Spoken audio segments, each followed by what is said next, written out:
Simplify. अशा प्रकारचा question आल्याच्यानंतर कशा पद्धतीत सोडवायचं बघा. 8 square root 5 plus square root 20 minus square root 125. तर बघा बरं, 8 आपण जशाला तसे लिहूया आणि स्क्वेअर रूट 5 इथं मॉडिफाय करता येणार नाही. प्लस आता बघा स्क्वेअर रूट 20ला आपण असं लिहू शकतो का बरं, 4 गुणिले 5 5 चोक 20.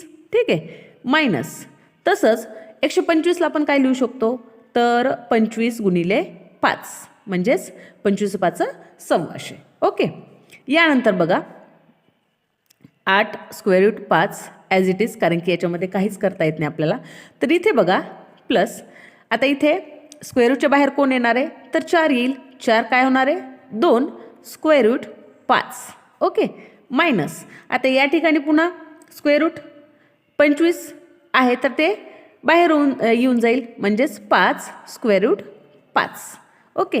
आता इथं बघा कॉमनली स्क्वेअर रूट 5 आलेला आहे.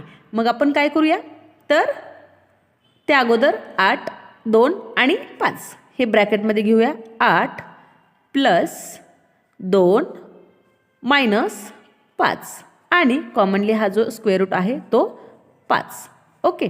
मग 8 आणि 2 10, 10 मायनस 5 किती आले, 5.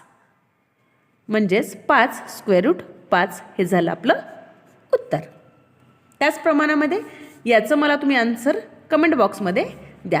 प्लीज ट्राय करा अँड कमेंट करा. थँक्यू.